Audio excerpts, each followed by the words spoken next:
Hello and welcome back to Hot Routes. We are entering week 3 of Hot Routes. I am Paul Hodowanic, your host as always. And we have Matthew Coller back on. I'm sure you've heard of him, founder of Purple Insider. How are we doing today, Matt? Another crazy week for the Vikings and another crazy week in the NFL, and I'm excited to talk about it with you, Paul.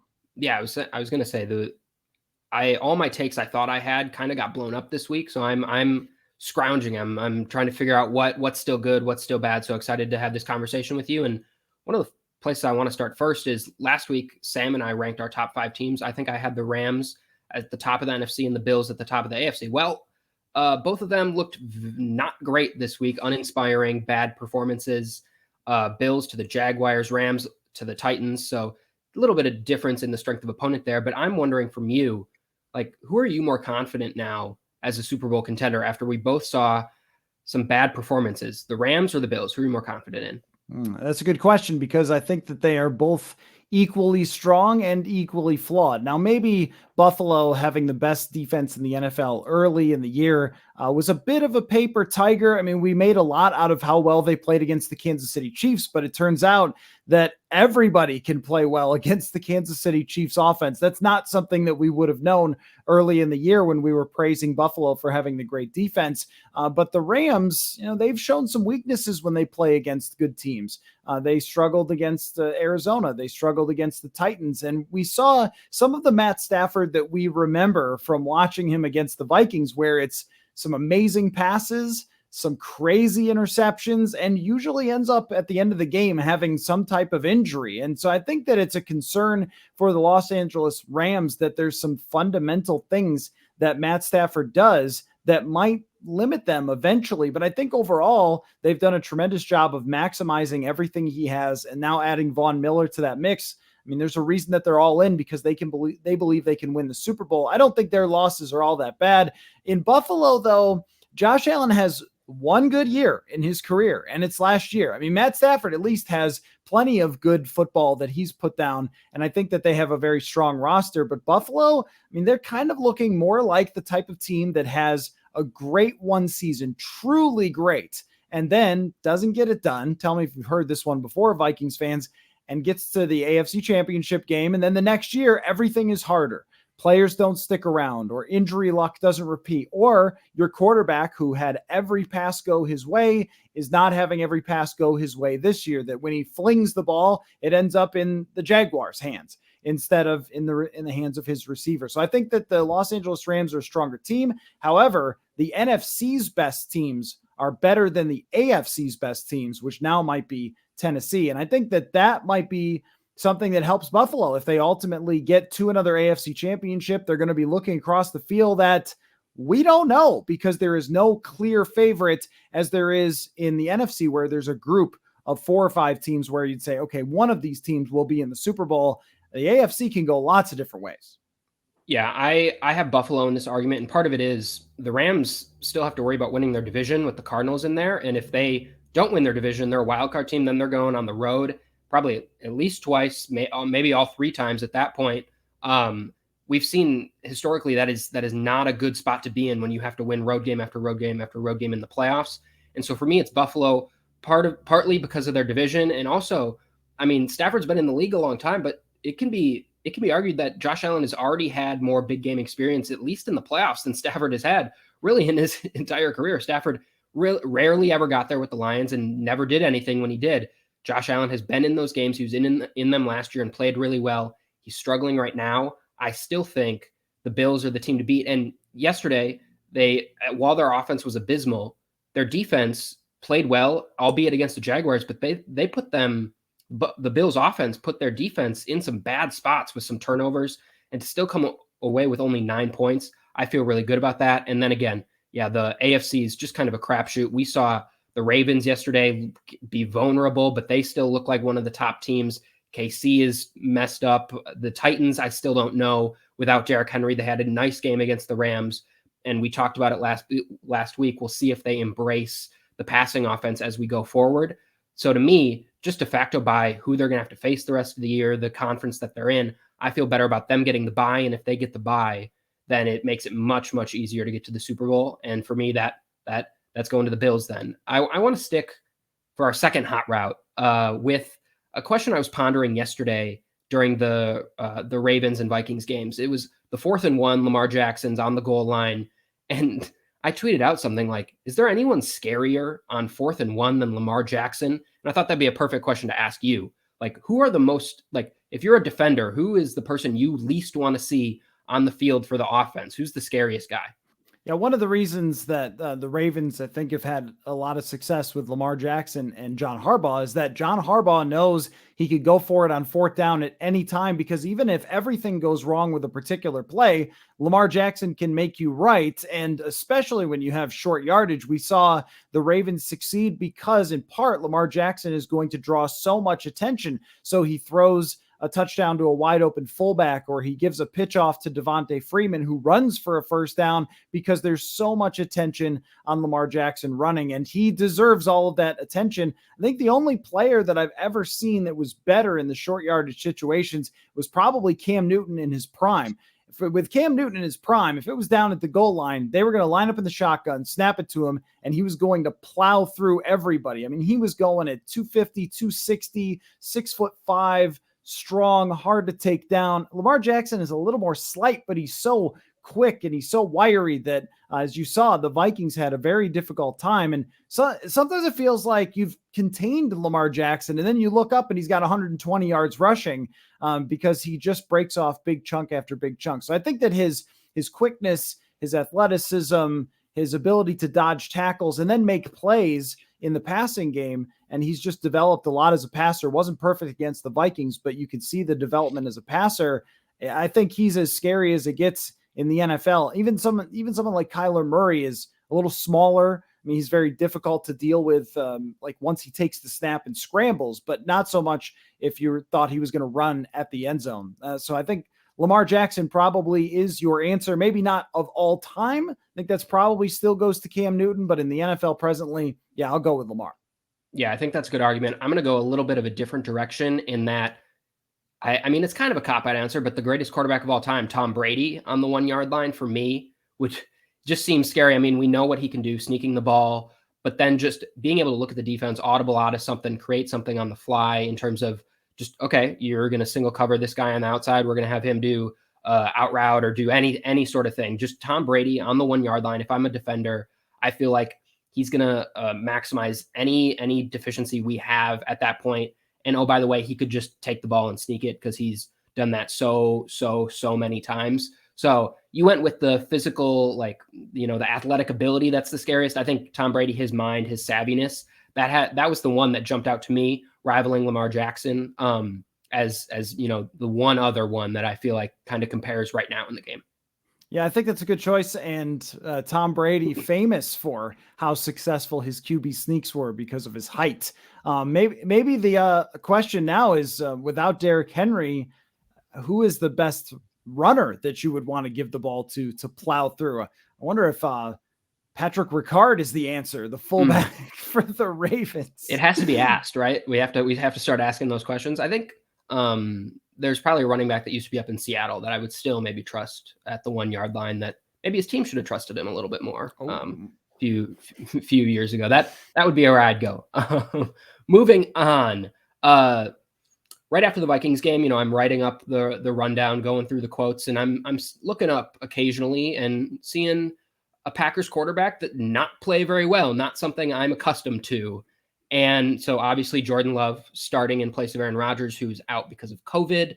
Not a good day for Jordan Love in his first game. That's not something that happens to rookie quarterbacks on their first start, especially when you kind of realize you're starting relatively late. You don't know necessarily.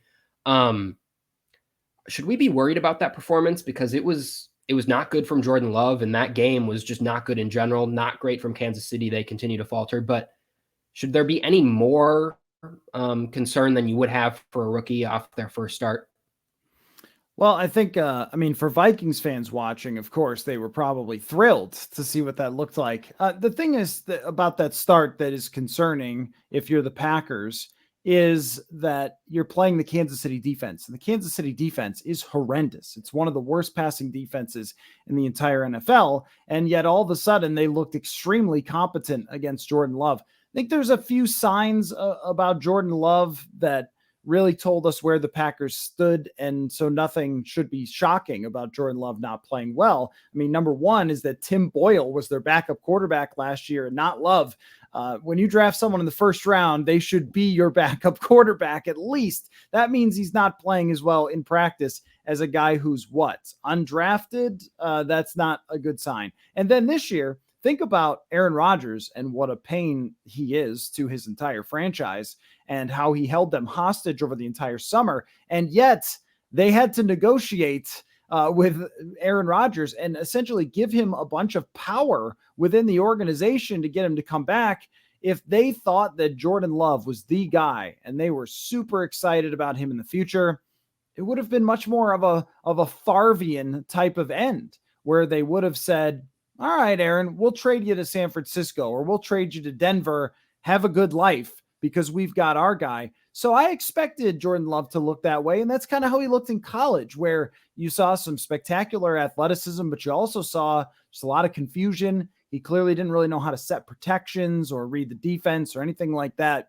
For a guy who sat on the bench for a year, he should know those things. Patrick Mahomes sat on the bench for a year, came out and played at an MVP level. Not that everyone does that, but usually after you've been in the league for at least a year, when you do get your chance to play, you look competent.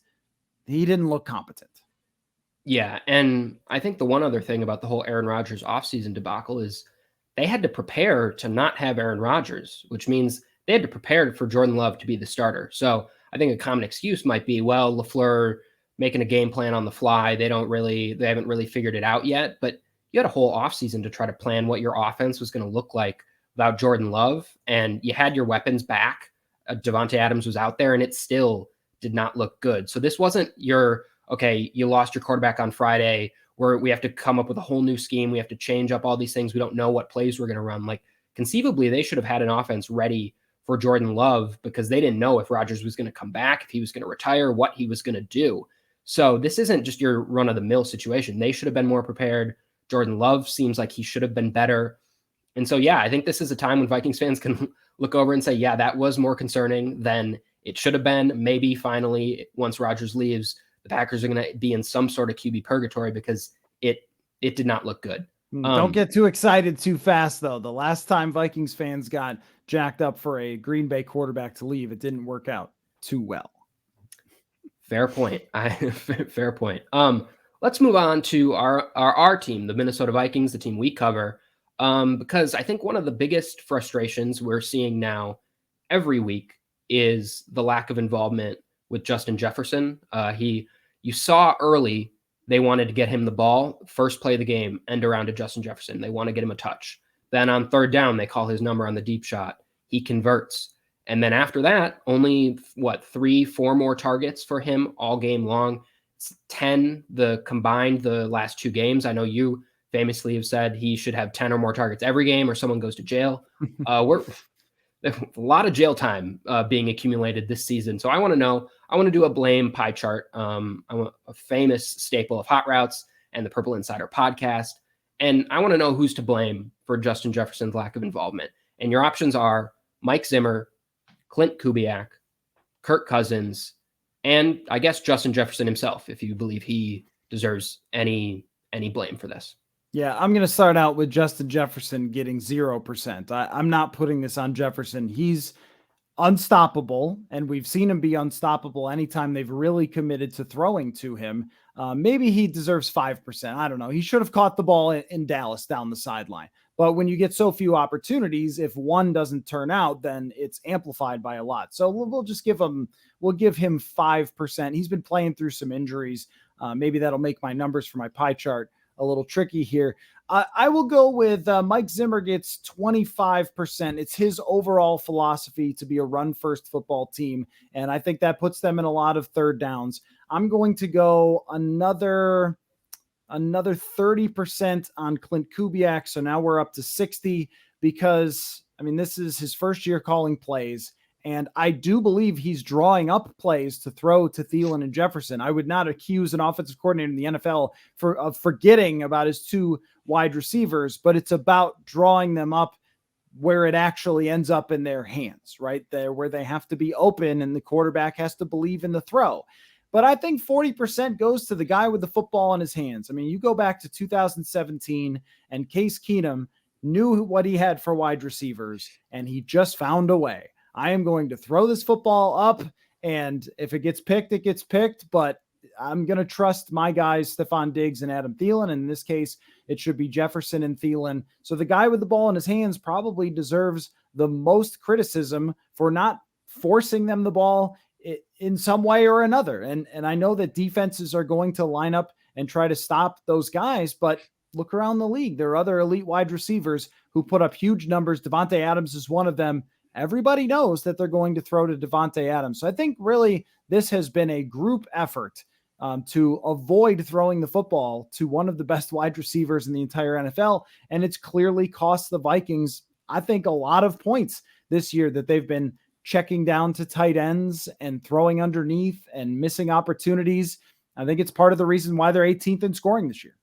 Yeah, my pie chart looks very similar to yours. I had nothing for Justin Jefferson, and then 40% equally out to both Kirk Cousins and Mike Zimmer. The reasons I just have Mike Zimmer a little bit, and then the final, 20% to Clint Kubiak. I just see Zimmer's role a little bit more influential. We heard him earlier in the week, we need to get Dalvin touches. He doubled down on that after the game. Well, we had to get Dalvin touches. Well, besides the two big runs, he had 15 carries for 20 yards. So that didn't work out super well. And we've just seen it no matter who the coordinator was, maybe even a little bit before Kirk. That's why Stephon Diggs wanted to leave. The offense just was never going to be pass happy enough. And I think at some point we have to stop looking at the coordinator and we have to look at Mike Zimmer. And then, I think Kirk has equally as much to blame because you're seeing Clint Kubiak, again, dial stuff up right away in the first few possessions. And Kirk feels comfortable then, but then appears to not feel comfortable the rest of the game. And again, and I agree with you. I don't think it's Clint Kubiak not drawing things up. I think Kirk's confident in those first plays because they've scripted them, they've run them, they know them. And then after that, the game situation changes and things start to change. So I'd go 40% Zimmer, 40% Cousins, 20% Kubiak. Our final question has to do with the very weird penalty that we got at the Vikings game. I want you to take us through it because even when I saw it, I was like, what's going on? I was confused what was happening. But I want to know just strangest NFL penalties you've seen. Where did the one this week, Vikings-Ravens, rank? Yeah, the Vikings got an unsportsmanlike penalty for what I believe is an equipment intern. I could be wrong, pushing Devontae Freeman after he had gone out of bounds. And it was not a violent push, but if you're the equipment guy, you're going to get noticed if you're putting your hands on the other team's players for any reason. It was sort of an unnecessary thing, but I can't say I've ever seen that before. Somebody who's just standing on the sideline who most of the public doesn't even know who he is, and he's getting a 15-yard penalty against your team. That is one of the stranger penalties I've ever seen. I'll give you two that come to mind for just weird things. One, the Buffalo Bills once with wide receiver Stevie Johnson got a 15-yard penalty when Stevie Johnson pretended to be an airplane while playing against the Jets and went to the ground after scoring a touchdown, which used to be the rule. So he was flying around like this, pretending to be an airplane and then crashing, because the Jets crash, 15-yard penalty. Now you can do whatever you want for celebrations. You can all pretend you're in a canoe rowing the boat all together. But that is one of the weirder penalties that I've ever seen where someone was 15 yards pretending to be a crashed airplane. The other one that was not a penalty, but the broadcast at the time thought it was a penalty, was earlier this year when the Seahawks got a punt blocked and then their punter punted it again. And everyone thought wait a minute, you can't possibly punt it again, right? Oh no, it turns out that rule was recently changed and you can punt it again. And those are two of the weirdest ones. There was another punt incident in the Denver game that was pretty strange where there was a punt blocked. It went past the line of scrimmage. Dallas touched it. Denver recovered. So it remained Denver's ball. Very strange. Yeah, I couldn't come up with much when we were thinking about it. The one I saw online when I was searching through stuff, and I had to check with you, was that they used to, at one point, I think it was a Barry Sanders Lions game, the refs had to ask the Lions fans to cheer, be quieter because the offense couldn't hear themselves. And so at first they stopped play twice. And then the third time They said, if you don't quiet down, we're going to charge your team a timeout. So they were going to basically throw a flag on the fans for being too loud. That in this day and age, all I've known is you got to be as loud as you can. That's your biggest asset. So the fact that they were even allowed to take that away is mind blowing for me. So that has to be the strangest thing I had seen. Yes. Yeah. That used to be a rule that if it was too loud, the refs would ask them to quiet down and they could throw a penalty flag if the quarterback couldn't hear. I think there was a game against Kansas City where John Elway asked the refs to ask the crowd. And then, of course, Kansas City has long used that as evidence. Look, we have the greatest fans. And I'm glad they got rid of that rule. That is preposterous. That is ridiculous. But that's why we do Hot Routes, is to talk about things like this. Now we just need the taunting rule to go away. Well, Matt, thank you so much for joining me, and we will see you later this week in another edition of Hot Routes. Thanks, Paul.